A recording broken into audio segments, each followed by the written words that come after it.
Nilikuwa niko nyumbani. Nilikuwa ni mapema sana na rafiki yangu alinipigia akaniambia sana taarifa. So nikapiga simu kuconfirm, umeelewa. Then ndo nikawa nimeconfirm, umeelewa. Ilikuwa niko Dar. Kwa hiyo taarifa za mshtuko kiukweli huwezi kutarajia, huwezi kuwaza, umeelewa, kwa sababu recently tu kama wiki moja mbili tulikuwa tumeona interview zake hivi na hivi, tunawasiliana muda mrefu, umeelewa. Kwa hiyo kusema ni shock news, ni habari ambazo very devastated, huwezi kutarajia, huwezi kuwaza kama kitu kama kinaweza katokea. Ni kipi hasa ambacho utakikumbuka kwake? Vitu vingi, mimi na come long way back, kuanzia akiwa MC Manu mpaka anaingia kwenye career ya walimu. Natoka kwenye walimu ambapo alinikuta mimi nasoma O level pale DST. So tulipata moment ya kushare kama mwalimu na mwanafunzi, umeelewa. Kutoka hapo mpaka kwenye entertainment na vitu kama hivyo. We go way back, long time. Zaidi ya miaka 15 20. Kwa na vitu vingi sana. Alikuwa ni mwalimu wako darasani, alikufundisha? Alikuwa anafundisha civics.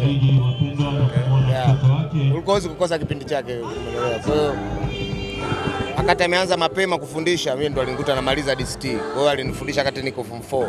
Unaelewa.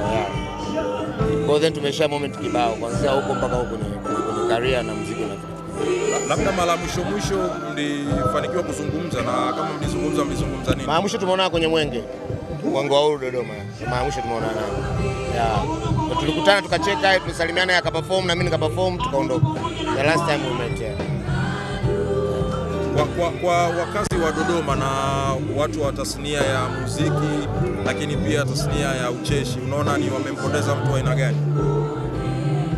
Ukiangalia kwa mfano tu jinsi kila mtu anavyoandika au clip zake zinazosambaa. Sasa hivi umekuja kugundua kila neno alilokuwa anaongea, aidha anafundisha kitu, aidha anamsifia mtu, aidha anatoa ujumbe fulani, umeelewa.